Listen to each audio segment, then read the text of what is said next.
Hello children, welcome to the channel H2O chemistry. मेरा नाम doctor Ritu जौहर और हम पढ़ रहे हैं एक बहुत important chapter class 12th chemistry का, दैट इज़ कोऑर्डिनेशन कंपाउंड्स। और आज है इसका lecture number 7। So make sure आपने इससे पहले के सभी लेक्चर्स इस लेक्चर को देखने से पहले ज़रूर देखे हों। और अगर आप स्पेसिफिकली यहाँ पे सिर्फ ऑप्टिकल आइसोमेरिज्म को ही समझने आए हो, क्योंकि वो आपको अपनी रेगुलर स्कूल में कोचिंग में नहीं समझ में आया, तो मेरा एक स्पेसिफिक सजेशन है कि प्लीज़ इससे पहले मेरा लेक्चर नंबर 6 ज़रूर देखना, बिकॉज वहाँ पे मैंने टीच किया है ज्योमेट्रिकल आइसोमेरिज्म और वहाँ पे मैंने एक ट्रिक सिखाई थी ज्योमेट्रिकल आइसोमेरिज्म के हर एक क्वेश्चन को करने के लिए। तो अगर आप अपना ज्योमेट्रिकल आइसोमेरिज्म को परफेक्ट कर लोगे तो मेरा आज का ये लेक्चर, जहाँ पे मैं आपको ऑप्टिकल आइसोमेरिज्म समझाऊंगी तो ज़रूर, बट मैं आपको साथ में एक ऐड ऑन ट्रिक जो कि आपने ऑलरेडी ज्योमेट्रिकल आइसोमेरिज्म में सीख ली हुई है उसको ही बताऊंगी, सो दैट कि आपके ज्योमेट्रिकल आइसोमेरिज्म और ऑप्टिकल आइसोमेरिज्म का कोई भी क्वेश्चन गलत ना हो। तो मेरी ये ट्रिक का भी पार्ट 2 है, इसलिए प्लीज़ मेक श्योर कि आपने ये दोनों लेक्चर्स को इकट्ठा ज़रूर देखा हो फॉर अ थॉरो अंडरस्टैंडिंग, और आप हर एक क्वेश्चन जेई और नीट का कर पाओ on the basis of our learning today.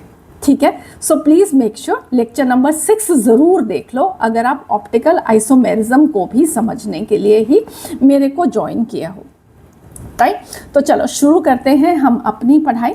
तो हमारा आज का एजेंडा क्या है? सबसे पहले हम लोगों ने पढ़ना है ऑप्टिकल आइसोमेरिज्म, जो कि कहाँ पे एनसीईआरटी में गिवन है, that is article number 5.4। So isomerism in coordination compound. So isomerism क्या होता है? जहाँ पे मॉलिक्यूलर फॉर्मूला सेम हो, chemical properties physical properties different हो, वहाँ पे हम उन कंपाउंड्स को आइसोमर्स और फिनोमिनन को आइसोमेरिज्म बोलते हैं।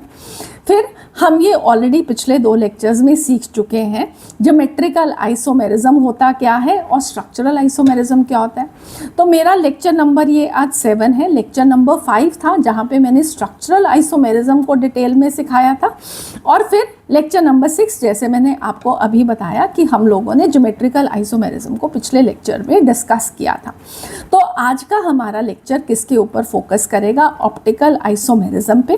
तो हम इसको रीड ज़रूर करेंगे, बट कब करेंगे? जब मैंने आपको सारा टॉपिक पहले पढ़ा दिया होगा, तब हम इस ऑप्टिकल आइसोमेरिज्म को यहाँ से रीड भी कर लेंगे, सो दैट कि आपकी जो लर्निंग है वो बिल्कुल कंप्लीट हो, थॉरो हो।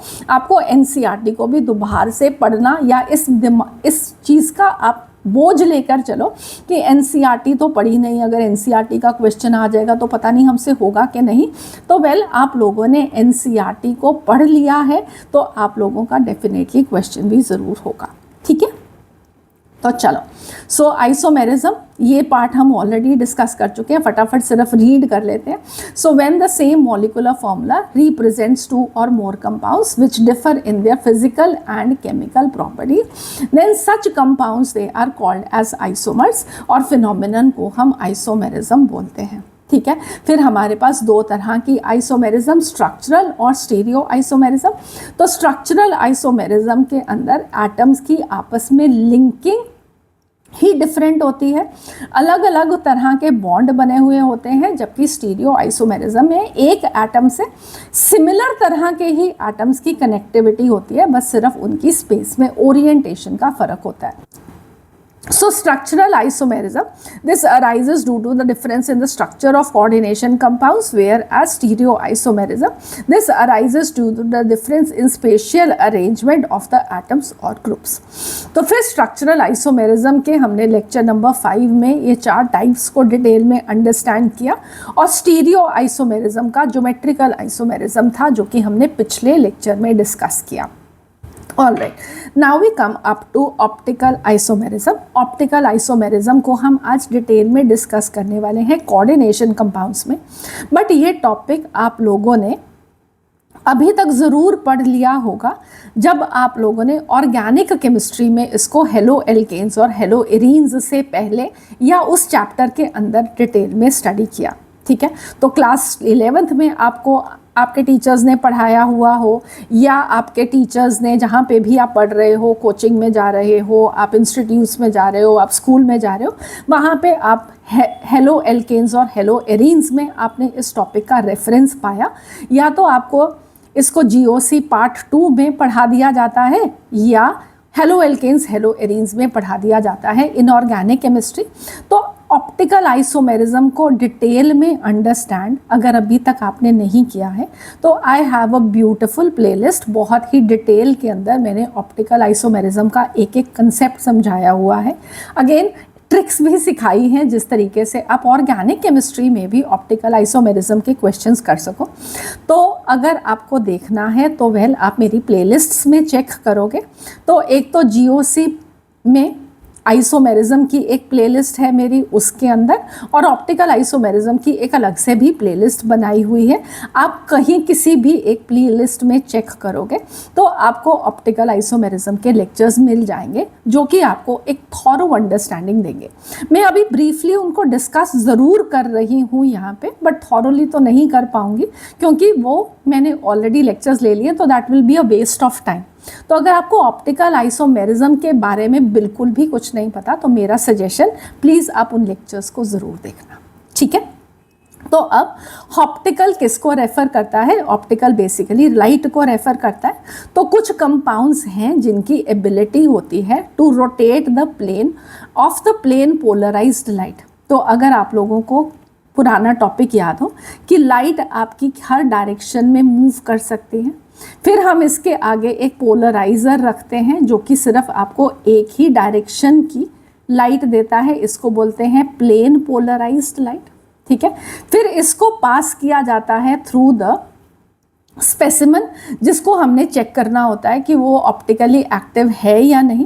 तो जब अगर वो ऑप्टिकली एक्टिव होता है तो वो इस प्लेन पोलराइज्ड लाइट की डायरेक्शन को चेंज करता है, चाहे वो एक क्लॉकवाइज डायरेक्शन में हो जाए या वो एंटी क्लॉकवाइज डायरेक्शन में हो जाए। तो अगर वो डायरेक्शन चेंज होती है प्लेन पोलराइज्ड लाइट की, जिसको हम एनालाइजर के थ्रू देखते हैं, तो वेल उसको हम बोलते हैं कि वेल वो जो कंपाउंड है वो ऑप्टिकली एक्टिव कंपाउंड है। और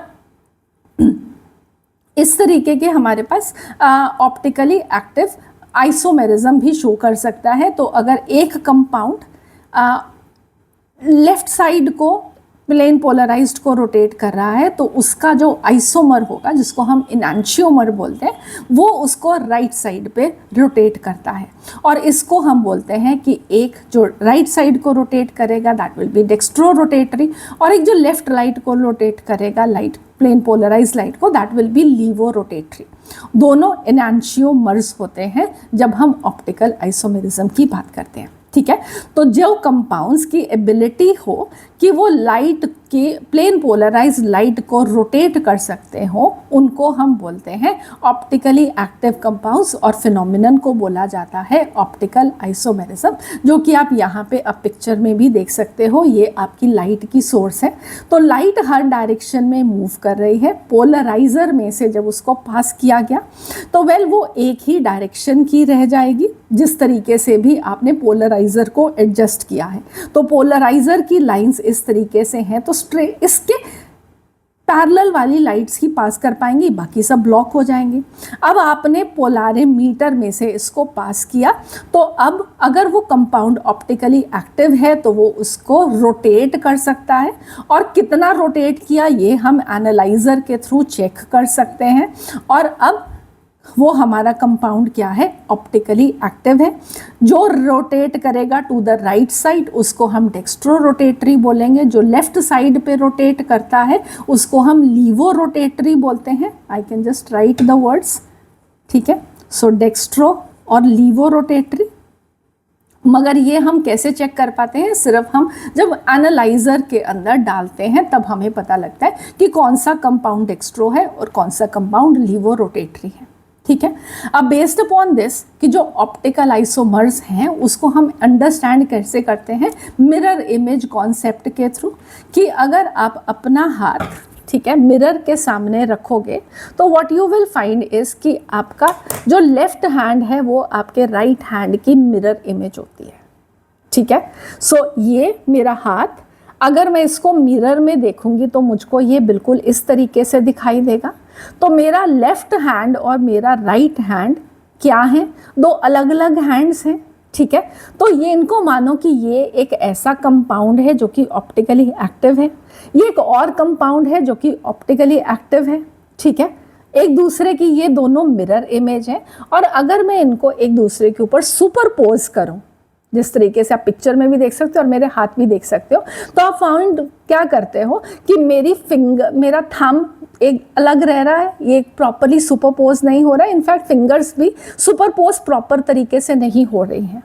तो हमें ऐसे कंपाउंड्स चाहिए हैं जो कि ऑप्टिकली एक्टिव होंगे, जो कि एक दूसरे की हो तो मिरर इमेज, उनको आइसोमर किसको बोलेंगे, ऑप्टिकल आइसोमर किसको बोलेंगे, दो ऐसे कंपाउंड जो कि एक दूसरे की मिरर इमेज हो, बट अगर हम उनको एक दूसरे के ऊपर सुपरपोज करें तो वो एक दूसरे के ऊपर नॉन सुपर इम्पोसिबल हो, ठीक है। सो बिल्कुल जैसे कि ये मेरा एक हैंड, ये मेरा दूसरा है, तो ये एक कंपाउंड है, ये दूसरा कंपाउंड है, दोनों एक दूसरे के मिरर इमेज है, बट अगर आप इनको एक के ऊपर एक ओवरलैप करोगे तो ये कंप्लीट ओवरलैपिंग नहीं होगी, ये एक दूसरे के ऊपर सुपरपोजेबल नहीं है, ठीक है। So some objects, they are non-superimposable mirror images. Similarly, some coordination compounds exist as non-superimposable mirror images. They are known as enantiomers. Okay. So a compound that cannot be superimposed on its mirror image, this is called as a chiral compound. Okay, a compound that can be superimposed on its mirror images, that is called as achiral. ठीक है, जैसे कि एक आपने glass लिया, ठीक है, तो अगर आप इसकी मिरर इमेज देखोगे तो वो भी एक ग्लास होगा, और आप इन दोनों को एक दूसरे के ऊपर सुपर इम्पोज भी कर सकते हो। तो ऐसे कंपाउंड अगर हो जो कि एक दूसरे की मिरर इमेज तो हैं बट एक दूसरे के ऊपर सुपर इम्पोज हो जाते हैं, तो वेल हम उनको बोलते हैं एकायरल, और जो सुपर इम्पोज नहीं हो सकते हैं उनको हम बोलते हैं कायरल। और उन दोनों कंपाउंड्स का आपस में रिश्ता क्या होगा, वो एक दूसरे के ऑप्टिकल आइसोमर्स होंगे, जिनको हम इनैंशियोमर्स बोलते हैं। So only chiral coordination compounds will show optical isomerism. Okay. So what are the conditions for optical isomerism? The coordination compound should be chiral, एक उसकी मिरर इमेज, और वो एक दूसरे पे सुपर इम्पोजेबल ना हो, उसके अंदर कोई प्लेन ऑफ सिमेट्री नहीं होनी चाहिए, उसके अंदर सेंटर ऑफ सिमेट्री नहीं होनी चाहिए। और आपको बताऊं कि कोऑर्डिनेशन केमिस्ट्री में आपको सिर्फ प्लेन ऑफ सिमेट्री को ही देखना है। अगर आपको उसके अंदर प्लेन ऑफ सिमेट्री मिल जाती है तो वो कंपाउंड ऑप्टिकल एक्टिविटी नहीं शो करेगा, और अगर उसमें प्लेन ऑफ सिमेट्री नहीं है तो वेल वो डेफिनेटली ऑप्टिकल आइसोमेरिज्म शो करेगा। I will explain you each and everything, ठीक है। कंडीशंस क्या है, कंपाउंड को कायरल होना चाहिए। कायरल कौन होता है, जो कि अपनी मिरर इमेज पे नॉन सुपर इम्पोजेबल हो, ठीक है। So they have no plane of symmetry and they have no centre of symmetry.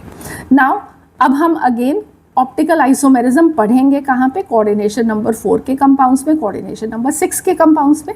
सबसे पहले कोऑर्डिनेशन नंबर 4 के कंपाउंड्स को अंडरस्टैंड करते हैं। तो हमारे पास दो तरह के कोऑर्डिनेशन पॉलीहेड्रा है, एक टेट्राहेड्रल और स्क्वायर प्लेनर, ये आपने ज्योमेट्रिकल आइसोमेरिज्म में भी समझा था, राइट। तो टेट्राहेड्रल कहाँ पे होगा, जहाँ पे सारे के सारे एंगल्स 109.5 डिग्रीज हैं, ठीक है। और स्क्वायर प्लेनर कहाँ पे होता है, जहाँ पे सारे के सारे एंगल्स 90 डिग्री है, सारे के सारे जो लाइगेंड्स हैं और जो मेटल है वो सारे के सारे कहाँ पे लाई कर रहे हैं, ऑन अ प्लेन। फाइन, अब हमने अंडरस्टैंड करना है कि इनमें से कौन ऑप्टिकल आइसोमेरिज्म शो करता है, कौन ऑप्टिकल आइसोमेरिज्म नहीं शो करता है। तो सबसे पहले मेरी मास्टर ट्रिक, जैसे मैंने आपको पहले भी बताया था कि आप चेक क्या करोगे, आप प्लेन ऑफ सिमेट्री को चेक करोगे। अगर प्लेन ऑफ सिमेट्री प्रेजेंट हुई तो there will be no optical activity, अगर वो एब्सेंट हुई तो वो ऑप्टिकली एक्टिव है। तो आपको हर जगह पे प्लेन ऑफ सिमेट्री को चेक करना है। प्लेन ऑफ सिमेट्री का मतलब क्या है, प्लेन ऑफ सिमेट्री का मतलब ये है कि आपने जैसे कि फॉर एग्जाम्पल एक प्लेइंग कार्ड लिया और आपने उस मॉलिक्यूल को एक केक की तरह किसी एक प्लेन में काट दिया, ठीक है, आपने एक केक लिया और केक को ऐसे काट दिया, ऐसे काट दिया, ऐसे काट दिया। आपने कोई भी एक प्लेन फाइंड आउट करनी है जिससे आप उस केक को बराबर के 2 हिस्सों में काट सको, ठीक है, और वो दोनों एक दूसरे की मिरर इमेजेस हों। तो वेल उसको हम क्या बोलते हैं कि वो ऑप्टिकली उसके अंदर प्लेन ऑफ सिमेट्री प्रेजेंट है, और अगर प्लेन ऑफ सिमेट्री प्रेजेंट होगी तो वो ऑप्टिकली एक्टिव नहीं होगा।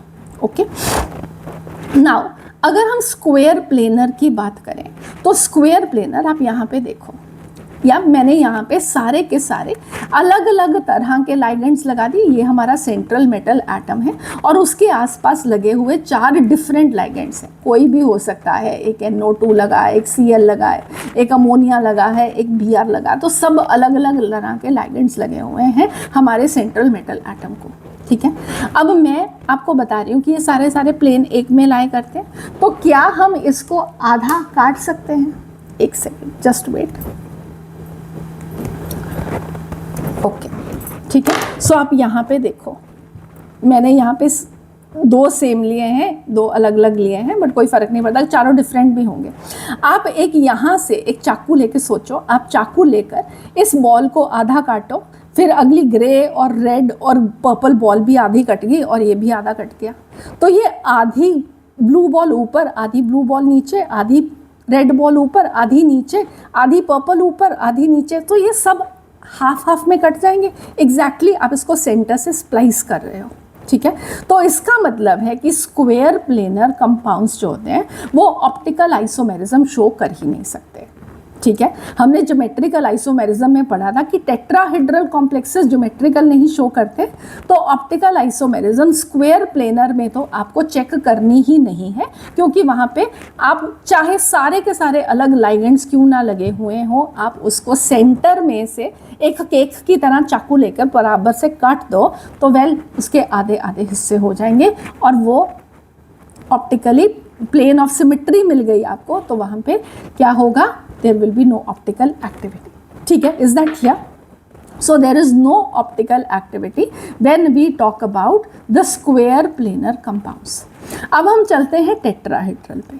तो टेट्राहेड्रल में आप इसको बिल्कुल रिलेट करो कि आपके पास एक कार्बन है और कार्बन के आसपास 4 बॉन्ड हैं, बिल्कुल वैसे ही तो आपके पास मेटल है और मेटल के आसपास 4 लाइगेंड लगे हुए हैं। तो कार्बन एक कायरलिटी सेंटर कब होता है? जब इसके आसपास सारे के सारे डिफरेंट ग्रुप्स लगे हुए होते हैं। तो एग्जैक्टली टेट्राहेड्रल भी ऑप्टिकल आइसोमेरिज्म तब शो करेंगे जब इसके आसपास सारे के सारे डिफरेंट ग्रुप्स लगे हुए हों, ठीक है। तो वहाँ से इसीलिए मैंने आपको बोला कि अगर आपको ऑप्टिकल आइसोमेरिज्म ऑर्गेनिक कंपाउंड्स में बहुत अच्छे से आती है तो आपको समझ में आ जाएगी। फाइन। अब मैम हमने तो ऑप्टिकल आइसोमेरिज्म को पढ़ा ही नहीं वहाँ पे, तो चलो मैंने आपको एक सिंपल तरीका तो बताया कि आपको प्लेन ऑफ सिमेट्री को चेक करना है कि आप कहीं से एक चाकू मार के इनको आधे आधे एग्जैक्टली आइडेंटिकल हाफ्स में ब्रेक कर सकते हो। तो see with me on this picture over है, ठीक है। अगर मैं यहाँ से चाकू के साथ काटूँ, एक मिनट, पिक्चर को ही देखना, पिक्चर में ही समझा रही हूँ मैं आपको। सो मैंने इस वाली ब्लू बॉल को आधा काटा, इस वाली को आधा काटा, इसको आधा काटा, तो ये half half half half half half, और इस साइड पे भी एक ब्लू बॉल पूरी, दूसरी साइड पे भी ब्लू बॉल पूरी, तो आपको एक प्लेन ऑफ सिमेट्री मिल गई। अब अगर आपको एक प्लेन ऑफ सिमेट्री मिल गई तो obviously it will be optically inactive, ठीक है। दूसरी चीज़ मेरी ट्रिक, ठीक है। हमने ट्रिक में ज्योमेट्रिकल आइसोमर बनाए थे। इसको कैसे लिखते थे जब हम ज्योमेट्रिकल आइसोमेरिज्म देखते हैं? तो ए के 2 पेयर्स बनाए, तो आपने ये कहा कि this will not show geometrical isomerism, क्योंकि अगर आप ए को ए के साथ रिप्लेस भी कर दोगे तो भी ए ही आएगा। तो there was no GI in this, agreed, ठीक है। अब आप ये समझो यहाँ पे कि मेरी ट्रिक के हिसाब से अब आपको क्या करना है। अगर आपको कहीं पे भी जब आप ये पेयर्स बना रहे हो उसके अंदर आपको ये ए दिखाई दे जाए, या आपको एक ए बी मतलब 2 पेयर्स ऐसे दिखाई दें जिसके अंदर सेम ही तरह के लाइगेंड्स हैं, तो वेल वहाँ पे ज्योमेट्रिकल ऑप्टिकल आइसोमेरिज्म नहीं होगी, वहाँ पे आपको एक प्लेन ऑफ सिमेट्री मिल ही जाएगी, ठीक है। We will keep on testing this also, मैंने ये कहीं पे आगे लिखा भी हुआ है, बट अभी के लिए आई होप दिस इज क्लियर कि MA4 में प्लेन ऑफ सिमेट्री प्रेजेंट है। और मैंने आपको क्या कहा कि अगर आपको दो ब्रैकेट के अंदर सेम तरह के लाइगेंड दिख गए तो वेल वहाँ पे ऑप्टिकल एक्टिविटी नहीं होगी। और मैं यहाँ पे मोनोडेंटेट लाइगेंड्स की बात कर रही हूँ, जो स्मॉल लेटर से हम डिनोट करते आ रहे हैं पिछले लेक्चर के थ्रू, ठीक है। जहाँ पे हम बाईडेंटेट लाइगेंड्स पे जाएंगे, हम एक अलग से डिस्कशन करेंगे, बट अभी के लिए मोनोडेंटेट लाइगेंड्स के लिए आपको क्या देखना है, या तो आपके जो पेयर्स बनाए हैं उसमें दो सिमिलर हैं, चाहे वो AA हो चाहे वो BB हो, आपने जिस भी तरीके से लिखा है, ठीक है, या आपके पास दो ऐसे पेयर हो जिसके अंदर सेम ही तरह के लाइगेंड है, AB है, AC है, ठीक है, BC है, BC, इस तरीके से पेयर्स हैं, तो वहाँ पे what you will find is that there will be no optical activity. आपको प्लेन ऑफ सिमेट्री मिल जाएगी, बट आपको सोचना नहीं है, क्योंकि आपको क्वेश्चन वहाँ पे फटाफट करना है। अभी समझ रहे हो, बट पेपर में क्वेश्चन जल्दी से करना है, आपको इस तरीके से उसको करना है, ठीक है। So let us look at MA3B। तो पहले मैं आपको ट्रिक से लिख के दिखाती हूँ। तो ये मेरा AA है और ये मेरा AB बनेगा, ठीक है। अब इसमें कोई ज्योमेट्रिकल आइसोमेरिज्म अगेन नहीं होगी, ठीक है। और ऑप्टिकल आइसोमेरिज्म के लिए मैंने क्या देखा, यहाँ पे मुझको AA दिखाई दिया, तो well there will be no optical isomerism here, okay. और मैं कैसे उसको जस्टिफाई करती हूँ, अगर प्लेन ऑफ सिमेट्री प्रेजेंट हो तो ऑप्टिकल एक्टिविटी नहीं होती, तो आप इसको यहाँ से डिवाइड कर दो, आधी रेड बॉल, आधी रेड बॉल, आधी ब्लैक बॉल, आधी ब्लैक बॉल, आधी ब्लू बॉल, आधी ब्लू बॉल, एक पूरी ब्लू बॉल, एक पूरी ब्लू बॉल। तो आपने उसको आइडेंटिकल हाफ्स में स्प्लिट कर दिया, प्लेन ऑफ सिमेट्री प्रेजेंट है, there will be no optical activity. Then we move on to MA2B2, ठीक है। तो अगेन ये भी दिख रही है आपको कि यहाँ पे एक प्लेन ऑफ सिमेट्री प्रेजेंट है, रेड ब्लैक और रेड हाफ्स में, और ब्लू दोनों। So plane of symmetry is present. मेरी ट्रिक से भी चेक कर लेते हैं। आपके पास है AA और आपके पास है AA, सो AA नहीं, यहाँ पे क्या है BB, ठीक है। सो आपका एक सेट ऑफ ज्योमेट्रिकल आइसोमर, आपको ये भी पता है कि हाँ हम इनको एक्सचेंज भी कर सकते हैं, हम इसको AB और AB भी लिख सकते हैं। तो यहाँ पे आपके पास दो तरह के ज्योमेट्रिकल आइसोमर्स बनते अगर ये स्क्वायर प्लेनर होता, ठीक है। तो पहली बात है, ज्योमेट्रिकल आइसोमेरिज्म सिर्फ स्क्वायर प्लेनर में दिखाई देती है, टेट्राहेड्रल में नहीं दिखाई देती है, बट हाँ आप ये पेयर्स तो बना सकते हो, ठीक है। तो ऑप्टिकल आइसोमेरिज्म करते हुए आपको ये पेयर बना के चेक कर लेने हैं कि किस तरीके से आपने पेयर बनाए। अब यहाँ पे देखो कि आपके पास AA आ गया, दो सेम तरह के लाइगेंड मेरी ब्रैकेट में, मतलब कि ये ऑप्टिकल एक्टिविटी नहीं शो करेगा, और AB दो अगेन ऑप्टिकल एक्टिविटी शो नहीं करेगा। समझ में आ गई मेरी बात, ठीक है। सो आपने इस तरीके से उसको चेक कर लेना है, जितने पेयर पॉसिबल बनते हैं वो बना के देखते रहना है, और फिर उनके अंदर क्या चेक करना है कि दो सेम तरह के लाइगेंड ब्रैकेट में ना हो, या अगर दो डिफरेंट लाइगेंड हैं तो ऐसे दो पेयर आपको ना मिले, ठीक है, तभी ऑप्टिकल एक्टिविटी होगी। सो MA2BC अगेन आप यहाँ पे भी देख सकते हो कि इस तरीके से प्लेन ऑफ सिमेट्री प्रेजेंट है मॉडल के अंदर, ठीक है। आपको दिख गया red red, black black, blue blue halves, और एक पूरा blue on the two sides, plane of symmetry is present. Again check कर लो मेरी ट्रिक भी कि मैडम ने सही पढ़ाया है या नहीं। So AA optical activity show नहीं करेगा, ठीक है। चलो ठीक है। Then we move on to ABCD। So AB और CD, ठीक है। सो अब आपके पास क्या है, एक ये वाला पेयर, ठीक है। आप कुछ और भी यूज़ करना चाहो तो आपके पास दो पेयर बनाने हैं आपको, क्योंकि ज्योमेट्रिकल आइसोमेरिज्म यहाँ पे है ही नहीं है, तो it is one and the same thing, okay.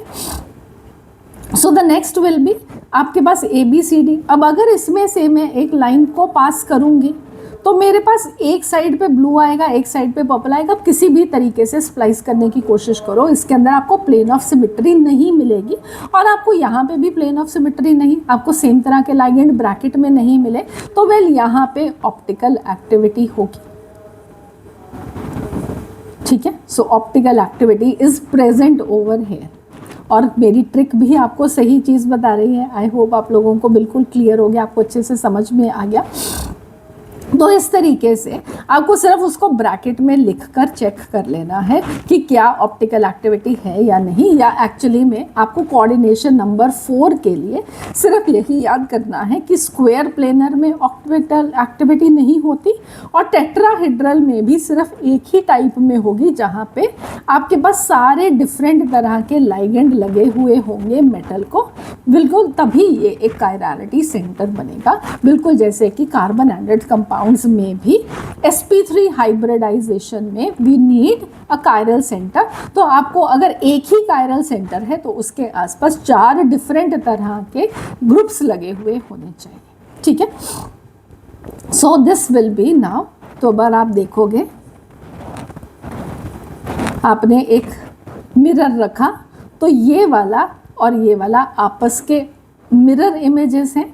ये कंपाउंड ए है, ये कंपाउंड बी है। ये कंपाउंड ए और बी का आपस में रिश्ता क्या है? ये दोनों एक दूसरे के क्या हैं? इनैंशियोमर्स। इनमें से एक डेक्स्ट्रो रोटेटरी होगा, एक लीवो रोटेटरी होगा। वो कौन सा होगा वो हम सिर्फ तब चेक करते हैं जब हम उसको पोलराइजर के अंदर डाके उसकी ऑप्टिकल एक्टिविटी को चेक करते हैं, ठीक है। Is that clear? So the trick for the optical isomerism, now I hope this is clear. मैंने आपको बता दिया, एक बार इसको रिवाइज कर लेते हैं because that is how you will become perfect. तो ट्रिक क्या है मेरी कि आपने फॉर एग्जाम्पल MA4 से शुरू किया तो आपने उसके पेयर बनाए AA। अगर सेम तरह के लाइगेंड प्रेजेंट हैं इन द ब्रैकेट, जैसे कि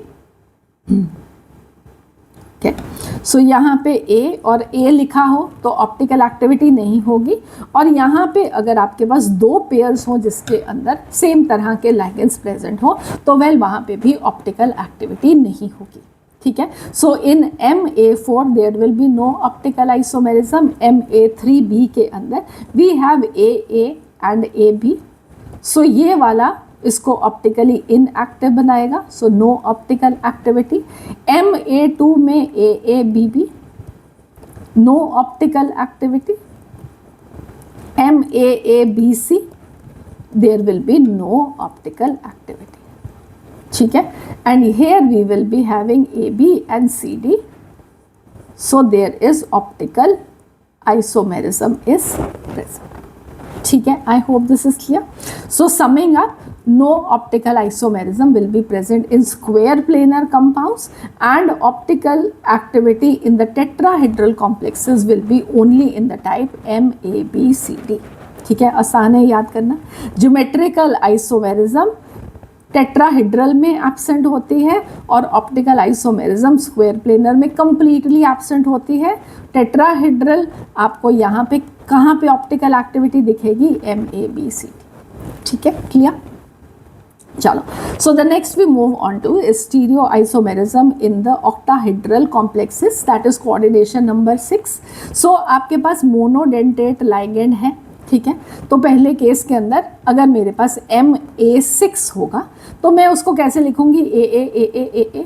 तो आपको AA दिखाई दे दिया यहाँ पे, ना तो ज्योमेट्रिकल आइसोमेरिज्म है क्योंकि आप इनको स्वैप करके और कुछ नहीं बना सकते, और साथ में यहाँ पे AA आपको दिख गया तो इसके अंदर प्लेन ऑफ सिमेट्री 100% प्रेजेंट होगी और ऑप्टिकल आइसोमेरिज्म नहीं होगी।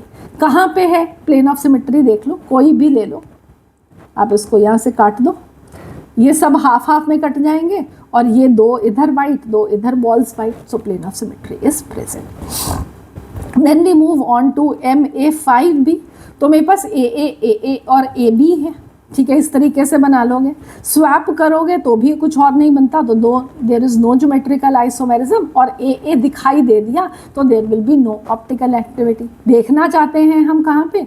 यहाँ से हमने काट दिया इसको आधा आधा, ब्लू ब्लू, ग्रे ग्रे आधे, वाइट आधा, और ये दोनों इधर ब्लू बॉल्स, ये दोनों इधर blue balls, exactly same place, ठीक है।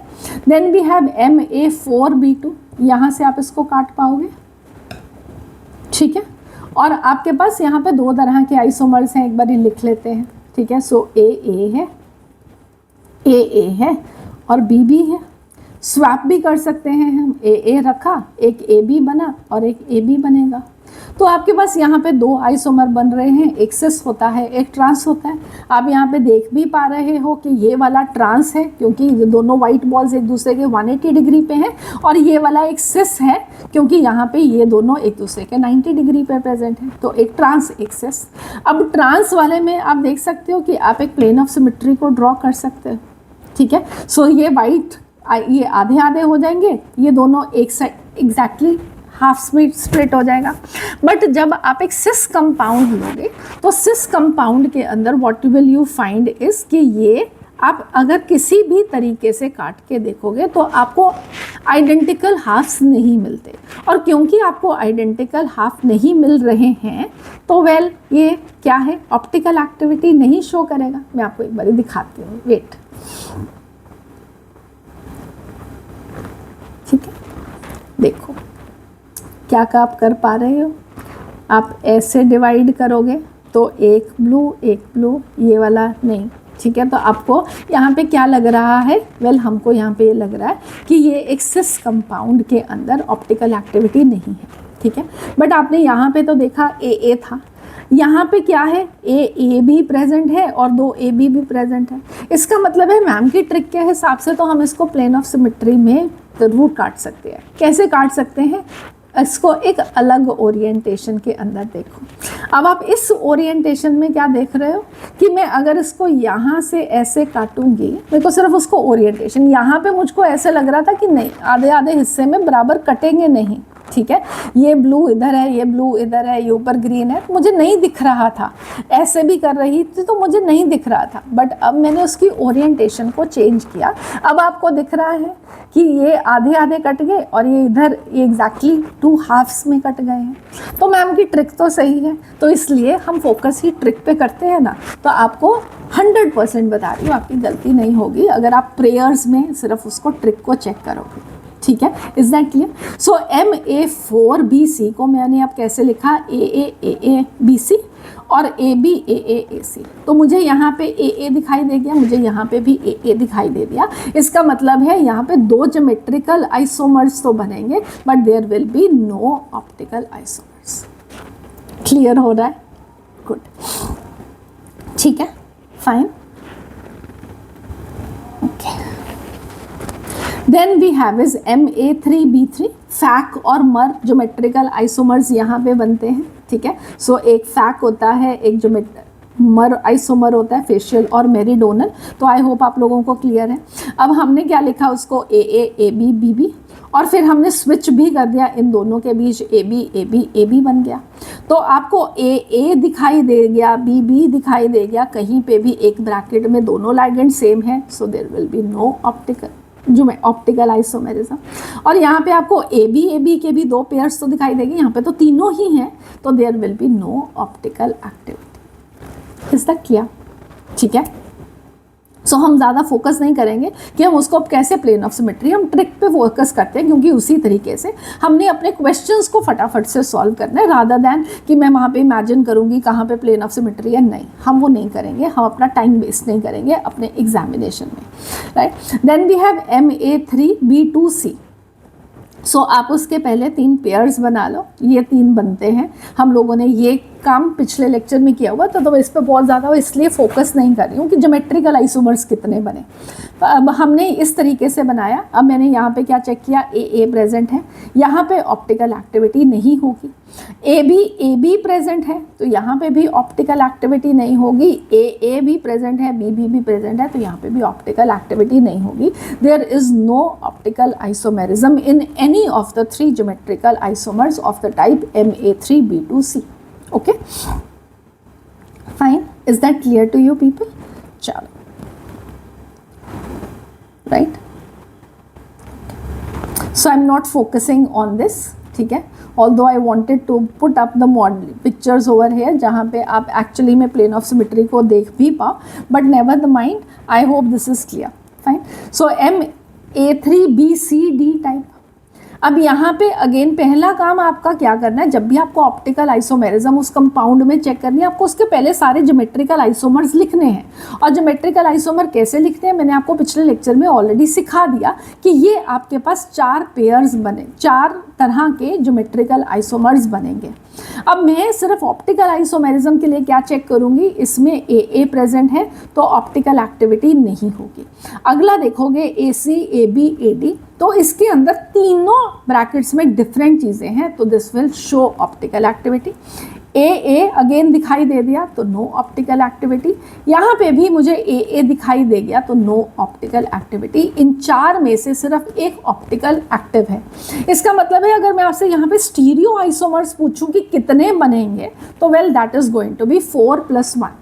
तो ये 4 तो हैं ही हैं, बट इस वाले का साथ में एक ऑप्टिकल आइसोमर और होगा तो the total number is going to be 5। Okay, ठीक है। Now so number of geometrical isomers is 4। Number of optical isomer का पेयर लिख लो कि कितने ऑप्टिकल आइसोमर्स के पेयर बनेंगे। तो यहाँ पे एक पेयर बनेगा, आप इसको ऐड कर सकते हो क्योंकि एक तो आपने ज्योमेट्रिकल आइसोमर में उसका इनैंशियोमर काउंट कर ही लिया। Okay, then we have MA2B2C। तो इसमें आपके पास 5 तरह के GI बनेंगे। So there are 5 geometrical isomers they are form. मुझे अब सिर्फ क्या चेक करना है कि उनमें से कौन सा ऑप्टिकली एक्टिव है।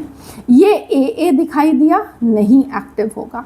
यहाँ पे मुझे 2 AB दिखाई दे दिया, CC भी दिखाई दे गया, no optical activity. AC again BB दिखाई दे गया, no optical activity.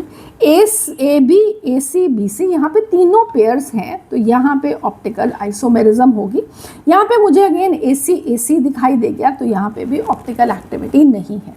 So we have 5 geometrical isomers and 1 optically active out of them.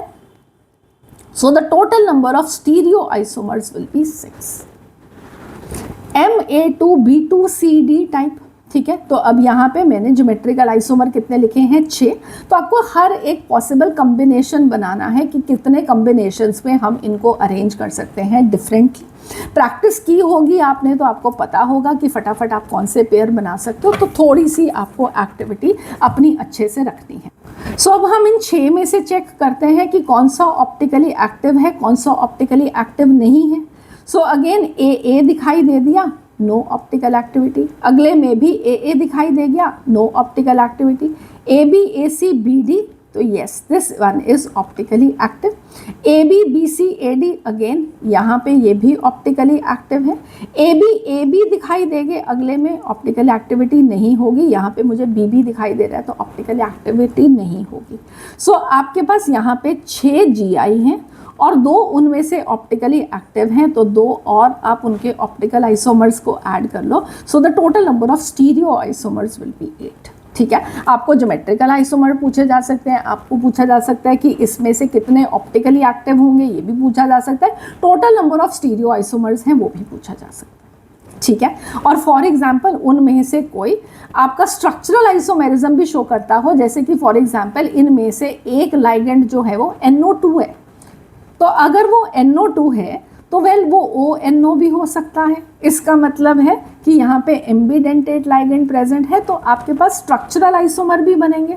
तो हर एक के लिए आपके पास 8 स्टीरियो आइसोमर बनेंगे, दूसरे के लिए आपके पास और 8 बनेंगे, तो वो 16 टोटल आइसोमर्स भी बन सकते हैं। सो इस तरीके से आपको हर एक आइसोमर को कैलकुलेट करना आना चाहिए। ठीक है, चलो। So summary for the monodentate ligands I have written over here. MA6 के अंदर enantiomer pairs are 0, GI is 0, total number of stereoisomers is 0. MA5B में 0 0 0. MA4B2 के अंदर ज्योमेट्रिकल आइसोमर तो 2 होते हैं, ऑप्टिकल एक्टिविटी नहीं होती, stereo isomers will B 2. MA4BC में अगेन GI है, ऑप्टिकल आइसोमेरिज्म नहीं है, सो number of stereo isomers will B 2. MA3B3 में अगेन मैक और फर्स्ट आइसोमर्स मिलेंगे आपको, बट ऑप्टिकल आइसोमेरिज्म नहीं मिलती, सो 2. MA2B2C के अंदर एक ऑप्टिकली एक्टिव हो गया था, 5 आपके पास ज्योमेट्रिकल आइसोमर्स थे, टोटल नंबर वॉज 6. और अगर मैं MABCDEF पे चली जाऊँ तो आपके पास 15 GI बनते हैं। उन 15 के लिए और ऑप्टिकली एक्टिव क्योंकि कायरल होंगे, वो सारे के सारे ही अलग होंगे, तो आपके पास टोटल नंबर स्टीरियो आइसोमर्स जो होंगे that is going to be 30. Is that clear? Okay, now we move on to the bidentate ligands. So bidentate ligands आपके पास दो तरह के होते हैं, एक AA टाइप और एक AB टाइप। AA टाइप जैसे कि EN, जिसके अंदर आपके पास एक सिमेट्रिकल मॉलिक्यूल है इथेन 1,2 डाइअमीन के जैसे, जो कि आपका डोनर साइट आपका is going to be exactly the same, right. तो ये यहाँ पे AA टाइप ऑफ लाइगेंड अगर होगा तो आपके पास अलग तरह के ज्योमेट्रिकल आइसोमर्स आपने देखे थे, और अगर आपके पास AB टाइप है जैसे कि ग्लाइसिनेटो है, तो यहाँ पे आपके पास डोनर एटम एक नाइट्रोजन है और एक ऑक्सीजन है। तो ये आपके पास दो तरह के अलग बाइडेंटेड लाइगेंड्स हैं। फॉर ज्योमेट्रिकल आइसोमेरिज्म्स हमने क्या किया था, हमने इनके पॉसिबल कॉम्बिनेशंस ही देखे थे। जैसे कि अगर आपके पास MAA3 था, सो AA और AA आपने लिखा। अब कोई भी स्वैप करने से कोई फर्क नहीं पड़ता था, तो वी सेड कि there is no geometrical isomerism that is present. But optical isomerism में यहाँ पे डिफरेंस है। जब आप छोटे a लिख रहे थे तो आपने ये कहा, ठीक है, कि आप उनका प्लेन ऑफ सिमेट्री है, ठीक है। ऑप्टिकल आइसोमेरिज्म में ये AA सारे एक जैसे होने के बावजूद भी what you will find is कि प्लेन ऑफ सिमेट्री प्रेजेंट नहीं है। Let me just show you. मैं मॉडल के साथ एक बारी पहले आपको दिखा देती हूँ। यहाँ पे आप देखोगे, फिर आपको पिक्चर भी देख सकते हो, ठीक है। So you people can see. आप में इसमें ये वाला, ठीक है, ये एक है, इधर ये एक अलग प्लेन में जा रहा है, ठीक है, ये एक अलग प्लेन में जा रहा है, ये एक अलग प्लेन में जा रहा है।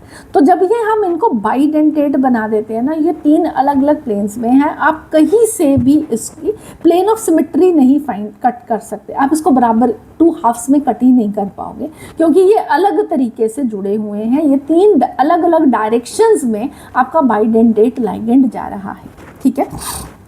So here if you can see now in the picture also, अगर आपको मेरा फेस वाला कम दिखाई दे रहा, अगर मैं इसको यहाँ से हाफ में डिवाइड करूँगी, ठीक है, सो हम कहेंगे तो ये कि इधर भी 2 ब्लू हैं और इधर भी 2 ब्लू हैं, बट ये एक अलग प्लेन में जा रहा है, ये एक अलग प्लेन में जा रहा है। इसलिए आपको इनको 2 हाफ्स में डांटने के बाद भी आपको इसमें क्या है, आपको इसमें मिरर इमेज प्रॉपर नहीं मिलेगी, इसके अंदर आपको एक प्लेन ऑफ सिमेट्री नहीं मिलेगी, ठीक है। So there are 3 bidentate ligands in 3 different planes, so there is no plane of symmetry that is present, so we will have 2 optical isomers. और अगर AA में नहीं था तो AB3 में भी नहीं होगा, ठीक है। सो यहाँ पे भी एग्जैक्टली वो तीनों अलग अलग प्लेन्स में लाई कर रहे हैं, तो आपको प्लेन ऑफ सिमेट्री नहीं मिलेगी, सो ऑप्टिकली एक्टिव।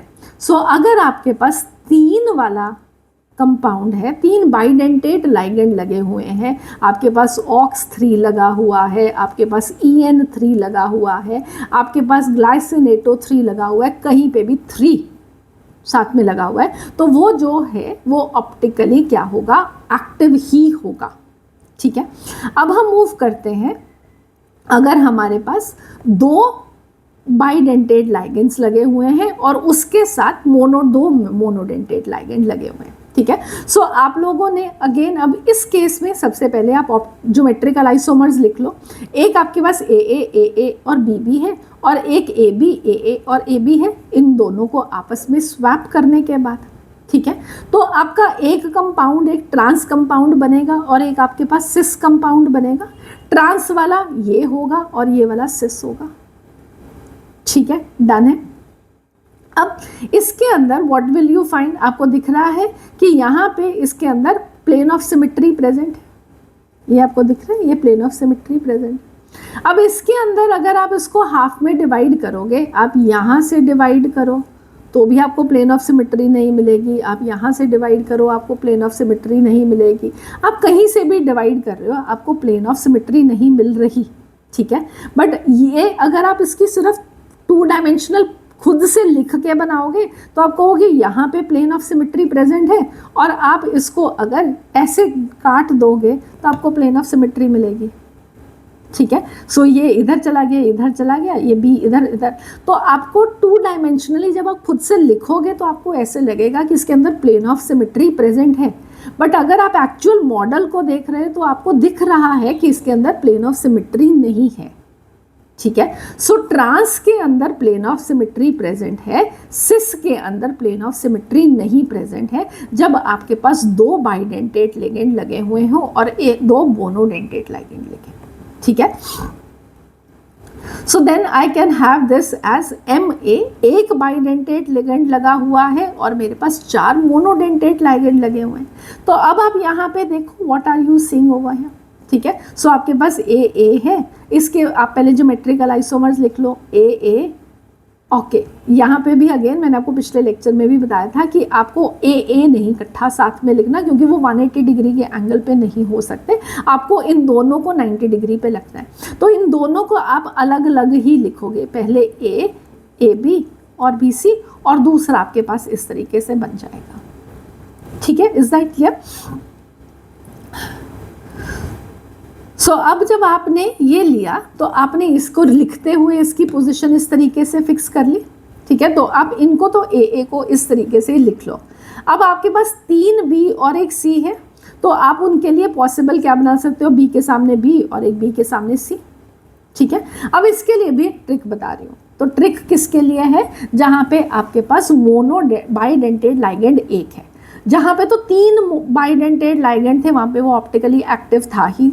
जहाँ पे आपके पास 2 बाइडेंटेड लाइगेंड है तो उसका जो ट्रांस स्ट्रक्चर है प्लेन ऑफ सिमेट्री आएगी, जो उसका सिस स्ट्रक्चर है उसके अंदर प्लेन ऑफ सिमेट्री नहीं आएगी।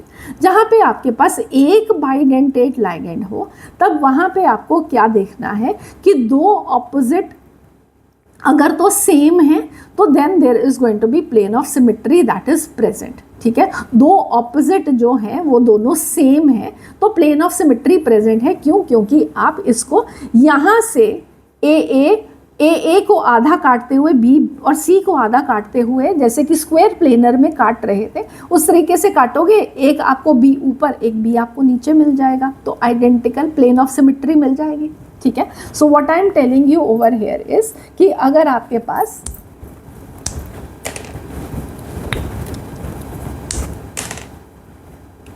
सिर्फ एक ही है, ठीक है। सो अगर ये आपके पास एक है तो अगर आपके पास ये दोनों सेम है, ठीक है। सो बाइडेंटेड लाइगेंड के एक ऊपर एक नीचे वाला, एक स्क्वायर प्लेन और एक ऊपर एक नीचे। सो आपने अगर ये दोनों सेम हैं तो आपको प्लेन ऑफ सिमेट्री मिल जाएगी, चाहे ये दोनों अलग हो चाहे ये दोनों सेम हो। Is that clear? और दूसरे केस में अगर ये दोनों सेम नहीं है, ठीक है, उस केस में आपको क्या देखना है, एक तो आपके पास AA है ही, राइट। अगर यहाँ पे दोनों BB they are the same तो आपको प्लेन ऑफ सिमेट्री मिल जाएगी। अगर ये दोनों डिफरेंट हो तो आपको प्लेन ऑफ सिमेट्री नहीं मिलेगी, okay. So if 2 opposite they are different, then see the groups on the side. If they are same, then it will be optically inactive. If the 2 groups they are different, then it is going to be optically active, ठीक है। सो ये जहाँ पे आपके पास एक bidentate ligand हो तब आपको इस तरीके से इसको याद रखना है। डन हो गया, ठीक है। चलो, सो समरी इज, अगर आपके पास M विद 3 बाइडेंटेड लाइगेंड्स हैं तो आपके पास ऑप्टिकल एक्टिविटी होगी, 2 इन एक एनांशियोमेरिक पेयर बनेगा, 2 स्टीरियो आइसोमर्स बनेंगे। अगर A भी 3 टाइप भी है तो भी आपके पास एनांशियोमेरिक पेयर्स कितने बनेंगे, अब आप जितने कम्बिनेशंस में उसको बना पाओ, तो आप उसका एक कम्बिनेशन AB और AB बना पा रहे थे, एक आप उसका AA BB और AB बना पा रहे थे, सॉरी AB बना पा रहे थे, ठीक है। तो आप 2 तरह के कम्बिनेशंस बना पाए, इसलिए आपके पास 2 पेयर्स भी बन जाएंगे एनांशियोमर के, 2 ज्योमेट्रिकल आइसोमर है। So we have 4 stereo isomers, okay. Then MAA2A2 एक enantiomeric pair, 2 geometrical isomer, 3 stereo isomer. तो आपको ज्योमेट्रिकल आइसोमेरिज्म के लिए पिछले लेक्चर वाला ट्रिक फॉलो करना है और स्टीरियो ऑप्टिकल आइसोमेरिज्म के आज जो आपको मैंने ट्रिक्स सिखाए आपको वो ट्रिक्स को फॉलो करना है। जहाँ पे सारे के सारे मोनोडेंटेड लाइगेंड्स हैं वहाँ पे आपको क्या चेक करना है कि या तो AA टाइप एक ब्रैकेट में सेम मिले या आपको 2 ब्रैकेट्स में सिमिलैरिटी मिल जाए तो ऑप्टिकल एक्टिविटी नहीं होती। जहाँ पे आपके पास बाइडेंटेट लाइगेंड है तो वहाँ पे 3 है तो वो ऑप्टिकली एक्टिव है ही है।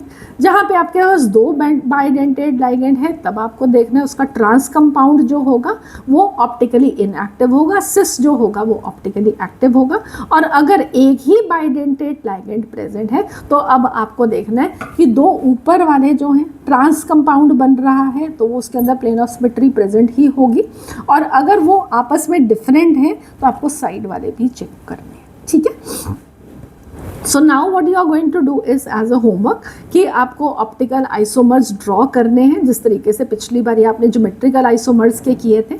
तो ये आपको मैंने फॉर्मूलाज के साथ अब देंगे, आप उसको डी कोड करोगे, आप उसको लिखोगे कि अब ये किस टाइप का है, ये एम है, ए है, बी है, सी डी ई एफ है, ठीक है। तो यहाँ पे सारे के सारे जब डिफरेंट हो जाते हैं तो आपके पास 15 ज्योमेट्रिकल आइसोमर्स और 15 उसके ऑप्टिकल आइसोमर्स भी बनेंगे, ठीक है। सो इस तरीके से आपको डिकोड करना है। अब आपके पास what you have is this is M, this is A and this is 2, ठीक है। सो अगर आपके पास इस तरीके से आ गया तो वेल अभी ये स्क्वायर प्लेनर बनेगा या आपके पास जो टेट्राहेड्रल बनेगा, ये अभी आपको फिगर करना है।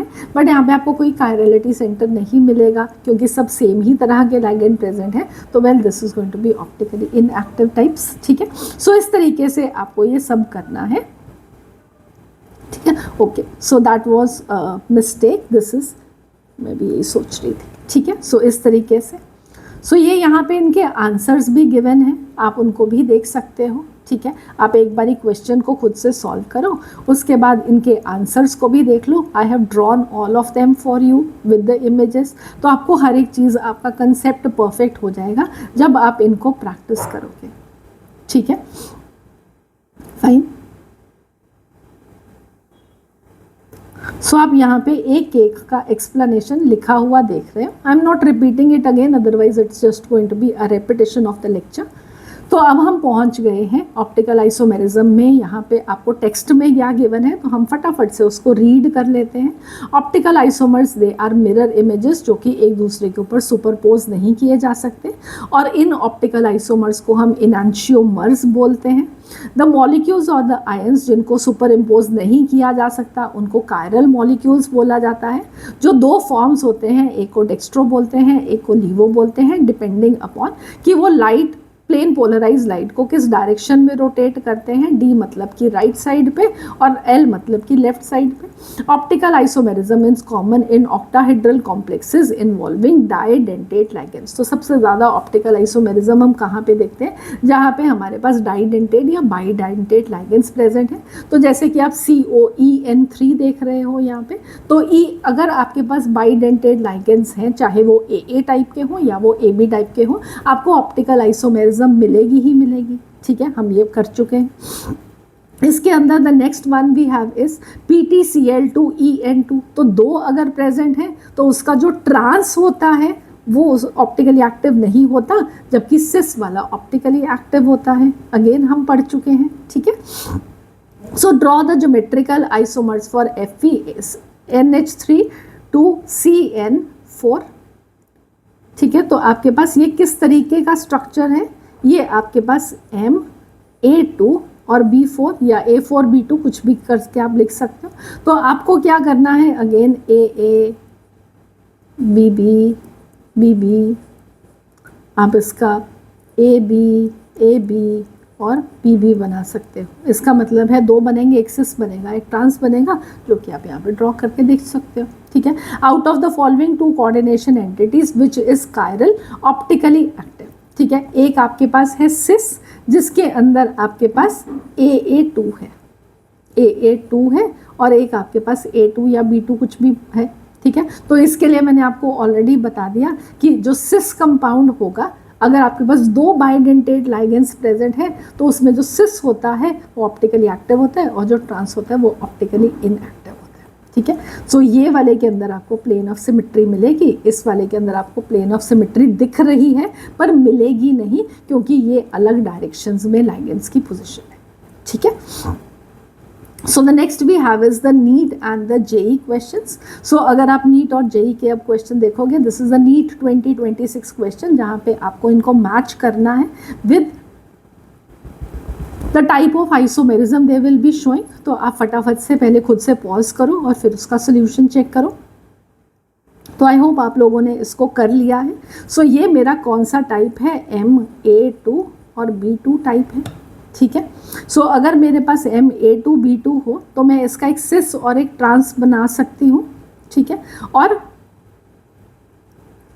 अगर ये, क्योंकि ये कोऑर्डिनेशन नंबर 4 शो कर रहा है और इसके अंदर सारे के सारे डिफरेंट नहीं हैं, तो ये ऑप्टिकल तो नहीं शो करेगा. तो वेल इसके अंदर ज्योमेट्रिकल आइसोमेरिज्म होगी. ओके. देन ये वाला आपको फटाफट से दिख जाना चाहिए है कि ये क्या है, AA के 3 है. इसका मतलब है यहाँ पे ऑप्टिकल एक्टिविटी प्रेजेंट होगी. ठीक है.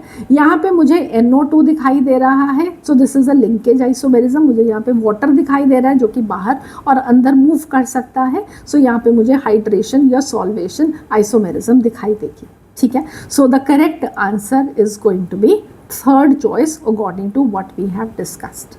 ठीक है. I hope this is clear. चलो. So this is another NEET question 2026, जहाँ पे आपसे ये पूछा गया है FeOx3 क्या कायरल है और दूसरा ट्रांस ये वाला कायरल है या नहीं. अब आपको कुछ भी नहीं देखना, आपको सिर्फ क्या देखना है कि मेरा ये AA3 है. इसका मतलब है कि ऑप्टिकल एक्टिविटी प्रेजेंट होनी ही है, तो ये कायरल होगा. Yes, this is true. और इसके अंदर मेरे पास क्या है, मेरे पास AA के 2 हैं. अगर ये 2 प्रेजेंट हैं तो उसका सिस जो होता है वो ऑप्टिकली एक्टिव होता है और ट्रांस उसका ऑप्टिकली एक्टिव नहीं होता. ये सिंपल छोटी छोटी चीज़ें हमने याद की हैं और उसी से 10 सेकंड के अंदर आप इस क्वेश्चन को आंसर कर सकते हो. तो आपका स्टेटमेंट नंबर 1 जो है वो करेक्ट है और स्टेटमेंट नंबर जो 2 है that is incorrect. So the correct answer is going to be D. ठीक है. आई होप अब आपको अच्छे से समझ में आ रहा है कि कितनी जल्दी से आप आंसर कर सकते हो जस्ट मेरी ट्रिक्स को याद रख के. ठीक है. तो आप यहाँ पे इसको वैसे डिटेल में पढ़ना चाहो तो आप पढ़ सकते हो. Okay. The number of possible isomers, this is the NEET 2015 question. सिर्फ एक वैरायटी के लिए मैंने यहाँ पे ऐड किया था. So the total number of possible isomers for the complex. सो आपके पास क्या है, AA, AA और एक AA. ठीक है. सो इसका आप AA बना सकते हो, AA ऐसे ही रहेगा और ये AA बन जाएगा. आपके पास 2 ज्योमेट्रिकल आइसोमर्स बनेंगे. ठीक है. अब इनमें से क्या कोई एक सिस होगा, एक ट्रांस होगा. जो सिस होगा उसका क्या होगा, ऑप्टिकल आइसोमर भी प्रेजेंट होगा. जो ट्रांस होगा उसका ऑप्टिकल आइसोमर नहीं प्रेजेंट होगा. इसका मतलब है एक और हम ऐड करेंगे तो total number of isomers is going to be 3. Clear? I hope this is easy. So this is going to be MAA, AA और यहाँ पे ये this is the trans compound. तो ट्रांस का ऑप्टिकल एक्टिविटी नहीं हो सकती. जो सिस होगा, सिस के अंदर हम क्या करेंगे, हम यहाँ पे एक A डाल देंगे, यहाँ पे एक A डाल देंगे, ये इस तरीके से जुड़े हुए हैं. ठीक है. तो इसके अंदर ऑप्टिकल एक्टिविटी प्रेजेंट होगी ये, और इसका जो मिरर इमेज होगा they are going to be the 2 compounds that we will be having. तो टोटल नंबर कितना हो जाएगा, 3. So 3 isomers as you can see in the pictures also. ठीक है. Next we move on to a JEE 2023 question. तो JEE 2023 question क्या है, again similar सही आपको आई थिंक दिख रहा है. Total number of stereo isomers for the compound, जो मर्जी फॉर्मूला देवन है. आपके पास 2 बाइडेंटेट लाइगेंड्स हैं, 2 मोनोडेंटेट हैं. उसका क्या होना चाहिए, तो total number of isomers is going to be 3. एक ट्रांस वाला और एक सिस, और सिस का मिरर इमेज. ठीक है. I hope this is clear. JEE 2024 question, मैंने सब आपको लेटेस्ट क्वेश्चन दिखाए हैं जो कि हम कर सकते हैं. ठीक है. सो 2024 का क्वेश्चन अब आप खुद से फटाफट पॉज करके 6 दिए हुए हैं, आप खुद से बताओ कौन कौन सा होगा, कौन सा नहीं होगा. चलो, अगर आप लोगों ने कर लिया है तो लेट अस सी. यहाँ पे क्या तुमको गिवन है, 2 बाइडेंटेट लाइगेंड. ठीक है. और सिस दिया हुआ है तो ये ऑप्टिकल एक्टिविटी शो करेगा. यहाँ पे आपके पास AA के 3 बाइडेंटेट लाइगेंड्स प्रेजेंट हैं, अगेन ऑप्टिकल एक्टिविटी होगी.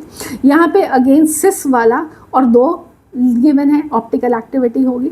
अगले के अंदर भी आपके पास सेम सिर्फ फॉर्मूलाज में फ़र्क है, ये भी ऑप्टिकली एक्टिव होगा। ट्रांस वाले में अगर आपके पास बाइडेंटेट है ऑप्टिकल एक्टिविटी नहीं होगी। आपके पास ट्रांस वाले के अंदर अगेन आपके पास बाइडेंटेट लाइगेंड ए टाइप का है, ऑप्टिकल एक्टिविटी नहीं होगी। सो यहाँ पे what we will have is 4 optically active compounds. Is that clear? Cool, ठीक है। सो ये यहाँ पे आंसर्स भी गिवन है, आप स्क्रीनशॉट लेके बाद में पढ़ना चाहते हो तो आप पढ़ सकते हो। So now we move on to JEE 2025 question. आप कुछ भी ऐसे नहीं कह सकते हो, ठीक है कि नहीं कराया। हाँ, अब आपको यहाँ पे रिएक्शन ना पता हो कि ये रिएक्शन ही क्या होता है तो वो मैं नहीं कह सकती। तो total number of optical isomers exhibited by the iron complex A obtained from the following reaction is. So first of all you need to know कि यहाँ पे रिएक्शन क्या हो रही है, फेरिक क्लोराइड, पोटाशियम हाइड्रोक्साइड और ऑक्सैलिक एसिड के बीच में। तो वेल आपका जो रिएक्शन होगा उससे जो प्रोडक्ट बनेगा that is going to be K3FeC2O4 thrice, ठीक है। सो ये आपके पास कॉम्प्लेक्स बनेगा। अगर कॉम्प्लेक्स ये बनेगा तो इसका मतलब क्या है कि Fe के साथ 3 ऑक्स हैं। अगर 3 ऑक्स हैं तो वो ऑप्टिकली एक्टिव होगा। So optical the number of optical isomers is going to be 1, ठीक है। सो पेयर की बात हो रही है यहाँ पे, okay. Next I think this is the last question for today. JEE 2026 का क्वेश्चन हमने 23, 24, 25, 26 सबके क्वेश्चन देखे हैं जो कि पेपर में पूछे गए हैं और जो वेरी सिंपल ट्रिक्स को फॉलो करके आप हर एक क्वेश्चन को आंसर कर सकते हो। तो पहले पार्ट में x is the number of geometrical isomers exhibited by this, ठीक है। तो हम इसको डी कोड कर लेते हैं। आप खुद से ट्राई करना चाहते हो तो पहले कर लो फटाफट। ऑल राइट, सो अगर आप लोगों ने कर लिया तो वेल पहले केस के अंदर आपके पास M है, उसके बाद मोनोडेंटेड लाइगेंड A है, फिर उसके बाद B है, फिर C है, फिर D है। सो ये हमारा टाइप है, ये आपके पास ओके। अब इसके अंदर सिर्फ आपको यस ये पता होना चाहिए कि क्या ये स्क्वायर प्लेनर है या ये टेट्राहेड्रल है, ठीक है। तो मैं आपको बता रही हूँ कि ये स्क्वायर प्लेनर है, ठीक है। ये टेट्राहेड्रल नहीं है, ये स्क्वायर प्लेनर है। तो ये ज्योमेट्रिकल आइसोमेरिज्म शो करेगा। ये आप कब सीखोगे? जब आप हमारा नेक्स्ट लेक्चर को समझ लोगे, when we will be talking about the valence bond theory. तो उसमें आपको ये समझ में आएगा कि कौन सा स्क्वायर प्लेनर होता है, कौन सा टेट्राहेड्रल होता है, और फिर उसके बाद the thing fits in, okay. So फिलहाल ये स्क्वायर प्लेनर है। तो अगर ये स्क्वायर प्लेनर है ABCD तो आप इसके जितने ज्योमेट्रिकल आइसोमर्स बनते हैं वो आप बना के देख सकते हो। एक ABCD, एक फिर A के साथ C और फिर एक के साथ D। तो आपके पास 3 ज्योमेट्रिकल आइसोमर बनेंगे। सो मैं यहाँ पे लिखती हूँ कि X कितना होगा 3, ठीक है। नेक्स्ट हम देखते हैं कि Y वो पूछ रहा है कि इसके अंदर ऑप्टिकली इनएक्टिव आइसोमर्स कितने हैं। तो अब आपको ये यहाँ पे दिख रहा है कि M के साथ एक A2 है और एक आपके पास AA का 2 है, ठीक है। तो बाइडेंटेट लाइगेंड दिख गया आपको कि ये आपके पास AA, ये AA और ये AA है, ठीक है। फिर उसके बाद एक AA, ये AA और ये एक AA और होगा। Is that clear? राइट। तो आपके पास 2 ज्योमेट्रिकल आइसोमर बनेंगे, उनमें से जो ट्रांस होगा वो ऑप्टिकली इनएक्टिव होगा, जो सिस होगा वो ऑप्टिकली एक्टिव होगा। तो एक ऑप्टिकली इनएक्टिव मिला तो Y is going to be 1। Z में you have to again tell the number of geometrical isomers exhibited by this. तो आपके पास ये क्या है, M, A3 और B3। एक फैक बनता है, एक मर बनता है। तो इसके अंदर आपके पास Z में कितने बनेंगे geometrical isomers? That is going to be 2। So my correct answer is going to be 6। So C will be the choice, ठीक है। सो यहाँ पे आप उसकी डिटेल्ड राइट अप भी देख सकते हो, बाकी मैंने आपको डिटेल में समझा ही दिया, ठीक है। So this brings me to the end of the lecture. I hope आप लोगों को लेक्चर अच्छे से समझ में भी आ गया, ट्रिक्स भी समझ में आ गई और आप अपने पेपर को बहुत परफेक्टली करोगे। इन ट्रिक्स की हेल्प से आपको ज़रा सा भी मुश्किल नहीं आएगी ऑप्टिकल आइसोमेरिज्म और ज्योमेट्रिकल आइसोमेरिज्म के क्वेश्चंस करते हुए। और हम अगले लेक्चर में मिलेंगे जहाँ पे अगेन एक बहुत इंपॉर्टेंट टॉपिक को हम डिस्कस करने वाले हैं। We are going to start with the bonding part of it now. हम हम वहाँ पे VBT को अगले लेक्चर में डिस्कस करना शुरू करेंगे। और ये वो पोर्शन है जहाँ पे मैक्सिमम क्वेश्चंस कोऑर्डिनेशन में से पूछे जाते हैं। हर एक चीज़ इंपॉर्टेंट है, हर एक चीज़ में से क्वेश्चन पूछे गए हैं, बट अगर मैं मैक्सिमम बताऊँ कि कहाँ से पूछे जाते हैं तो वैलेंस बॉन्ड थ्योरी और क्रिस्टल फील्ड थ्योरी ये मैक्सिमम प्लेसेस हैं जहाँ से कोऑर्डिनेशन के क्वेश्चंस आते हैं। Not to miss lectures. See you for lecture number 8. Bye for now. God bless you.